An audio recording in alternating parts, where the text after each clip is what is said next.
ప్రవీణ్ కుమార్ గారు పాస్టర్ గారు మొన్న నైట్ కొంతమూరు దగ్గర అనుమానాస్పదంగా మృతి చెందడం మనందరికీ కూడా తెలిసిందే. ప్రవీణ్ గారు మరణం అనేది చాలా బాధాకరమైన ఇష్యూ. అనుమానాస్పదంగా మృతి చెందారు అని చెప్పి పోలీసులు కూడా కేసు ఫైల్ చేయడం జరిగింది. ఆ నెక్స్ట్ డే మార్నింగ్ కొంతమంది చూసి ఇలా చనిపోయారని చెప్పగానే పోలీసులు ఇన్వెస్టిగేషన్ కి వెంటనే వచ్చి ఇమీడియట్ గా బాడీని కూడా అక్కడ నుంచి తీసి ఇన్వెస్టిగేషన్ చేయడం మొదలు పెట్టారు. అందరూ కూడా వాళ్ళ కుటుంబ సభ్యులు ఎవరైతే ఉన్నారో వాళ్ళందరూ కూడా వాళ్ళ అనుమానాస్పదంగా ఆ మృతిని వాళ్ళు భావించిన తర్వాత వాళ్ళ అనుమానాస్పదంగా మృతి అని చెప్పేసి పెట్టడం జరిగింది.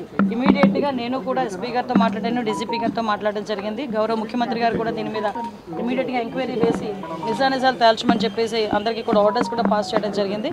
ఎక్కడ కూడా ఎటువంటి ఇబ్బంది లేకుండా పారదర్శకంగా దర్యాప్తు కొనసాగిస్తున్నాం. ఆల్రెడీ పోస్ట్ మార్టం కూడా ఈ రోజు రాజమండ్రిలో జరుగుతుంది. సో ఎవరు కూడా దీని మీద ఎటువంటి అపోహలు పెట్టుకోవద్దు. క్రైస్తవ సంఘాలన్నీ కూడా చాలా మంది వచ్చి అక్కడ డిమాండ్ కూడా చేశారు. డెఫినెట్ గా అన్ని కోణాల నుంచి కూడా దాన్ని మేము యాక్సిడెంట్ గానే పరిగణించట్లేదు. అలాగే అన్ని కోణాల నుంచి కూడా దర్యాప్తు కొనసాగిస్తాము. నియర్ బై ఉన్న సీసీ క్యామ్స్ అన్నింటినీ కూడా పోలీసుల ఫుటేజ్ కూడా తీసుకుంటున్నారు. అదేవిధంగా టవర్ డంప్ తీసుకుంటారు, సీడియాస్ ఆ నియర్ బై ఉన్న సీడియాస్ అవన్నీ కూడా తీసుకుంటున్నారు.